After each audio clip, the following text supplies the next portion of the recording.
Howdy, ladies and gentlemen. This is Paul, the Redneck Thinker. Thomas Jefferson said, "If you want something you've never had, you must be willing to do something you've never done." Benjamin Franklin said, "Without continual growth and progress, such words as improvement, achievement, and success have no meaning." Basically, get off your duff, get to working, you've got dreams, you've got goals, you've got to do what it takes to get them. Like, subscribe, comment, show what your opinion is. Let me know if you like what you've seen. And I thank you for your support. Okay, just to let you know, I don't actually spend that much time on social media. I post my videos on there for people to see, and I interact with a few folks here and there that I like. There's a fella on MeWe that I enjoy talking to that moved to my area, and I talked to a guy that I went to high school with. Once in a blue moon, I talk to other people, but rarely. But I don't understand why so many people get so involved with it, especially after... Hold on a second. Yeah, let's see if I can... This dude's name is Taral Patel. Dude is a former aide to President Biden. No kidding. This guy used to be an aide to President Biden. This fella also, people are calling it a Jussie Smollett, the dude that faked his attack. He created two different, well, probably more than that. He created two or more fake social media accounts. I'm thinking one of them's at least Facebook. One of them was that he called Antonio Scallywag, and another one that he created was in the name of a judge in the area.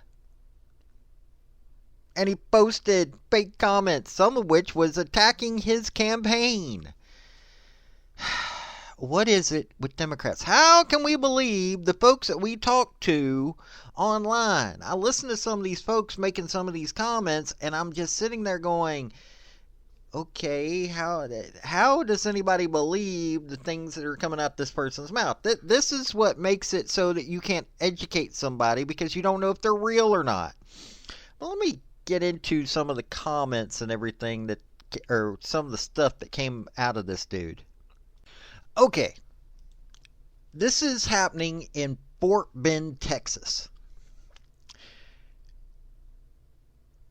This dude, the first time around, when he did the Antonio Scallywag post, or the Facebook account,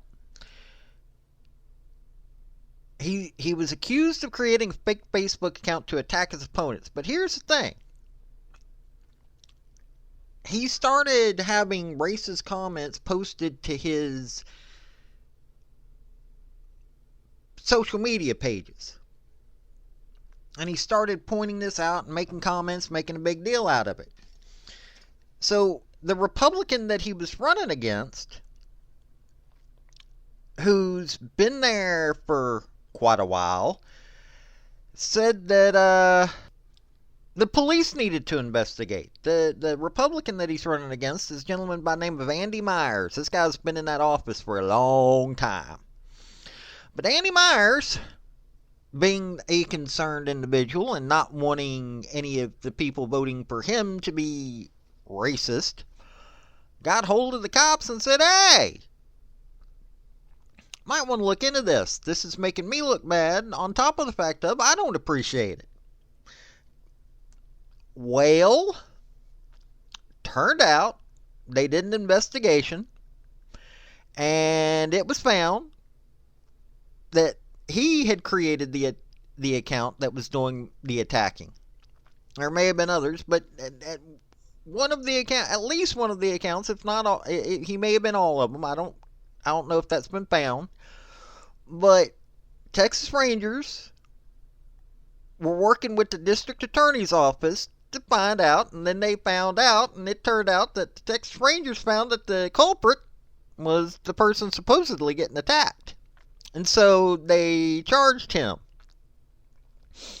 There's actually a charge for this. It's arrested earlier. Okay. Third degree felony charge for online impersonation and a misdemeanor charge of misrepresentation of identity. And this got him a $20,000 bond for the felony charge and $2,500 bond for the misdemeanor. So, this is the first time he pulled this crap. Then, on top of everything else, Mr. Patel decided to impersonate the judge that he had, the first judge that he had to go before. No joke. The first judge that he had to appear before, this Taral Patel feller, created documents, or created an identity online claiming that he was this judge. I don't even know. Now, the name of the judge is Surendran Patel. I know Patel is Patel. I don't know how you would pronounce Pattel. But he's the 240th District Court Judge for Fort Bend County. And so Taral Patel decided to impersonate this dude. And that's the picture that you're seeing above because, well, I had to show you what this dude, this judge, and this judge is from India and actually made cigarettes from there, it looks like. It's some kind of, I guess he did some hard work there. Now he's a judge, and he went to the University of Houston, University of Calicut, and Government Law College of, I'm not even going to try to mess that name up, Kozhikode, maybe? Needless to say, he went to the University of Houston, so he got one of his degrees here. But yeah, this feller, seriously, this Taral Patel fella, I don't even know, like, seriously, I don't even know where to begin on this dude. This is, like, some next level, you're messed up in the head kind of thing. Now,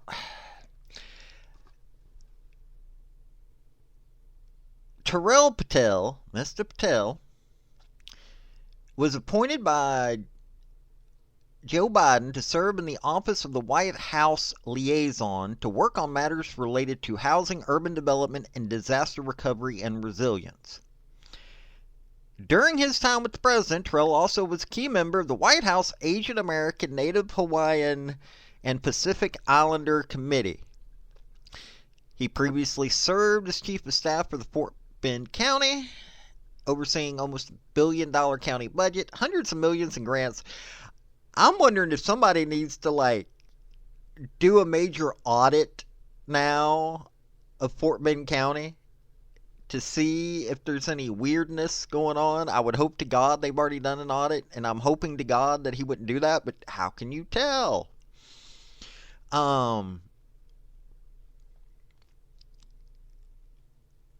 But he also worked for Department of Justice's Criminal Division in the Public Integrity Section. Oh, he was in the Public Integrity Section. Really? As a Deputy Finance Director for a governor and as legislative staff member for the Texas House of Representatives, focusing on transportation and government accountability. while not being accountable himself. Oh, Accountability and Transparency Committee.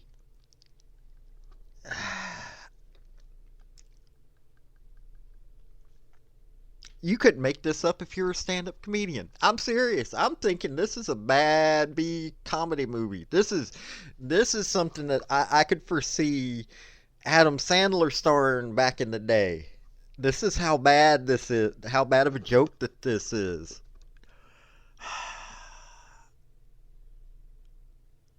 I really? I mean, this is what Democrats do now. I mean, seriously, think about this for a second. And if you are on the left-hand side of the political spectrum listening to me, I got to ask you a question. How much do you think that we trust people that we don't get to know? Like, I've talked to a few folks online, and I've gotten to be friends with them, and I've gotten to know who they are. But when I start seeing racist stuff coming from somebody, does it not make you think that I'm going to believe that this person is more of a Democrat, considering this ain't an unusual case? While hilarious, this is not an unusual case. Look at what Juicy Smollett... Everybody out here keeps calling him Juicy, so I'm assuming that that is how you actually pronounce that man's name. The Juicy Smollett case. There have been, 2 or 3 or more professors that have pulled this garbage? You know, this is not an unusual case. And these are the ones that are being found. How much you want to bet that it's happening at other times?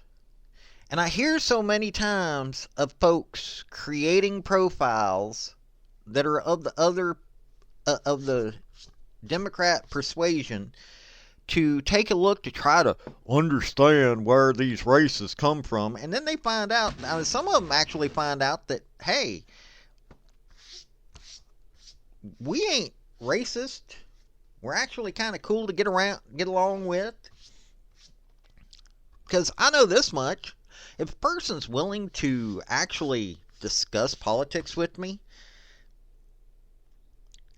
I will try to listen to them. I may not understand their point right away, but like my older sister said some things, and it made me think. While I disagreed with her at the time, I went back and thought about it later on. It actually changed, while not my complete stance, it changed my way of thinking about it. It actually shaped how I thought. I'll do that. I will listen to people who give me reasoned arguments, and I'll think about it, and it can change me somewhat. It may not change me all the way, but I like listening to the other side. I got to paying a little bit more attention to Noam Chomsky, who I still don't like, but I have begun to understand why other people like him. And he does, on occasion, make some interesting comments. See, I grew up in the 80s and 90s. And we didn't have social media. So if you were going to make racist comments, and yes, I have met folks that have made racist comments out in public, in person. Okay, fine. But if you lie about stuff, people know who you are. It's gotten to the point where so many people online are starting to make comments that make you go, are these real people? Especially because of stuff like this. How can we believe the comments coming out of people's mouths when we know that it don't make that much sense? You can disagree with me. I do not mind if you disagree with me. But this is some silliness right here. But hey, it's up to you whether you would support this fella or not. But I just thought you'd like to hear about this silliness. Well, I will let you go. This has been Paul, the Redneck Thinker. Y'all have a good day now, and think about this silliness.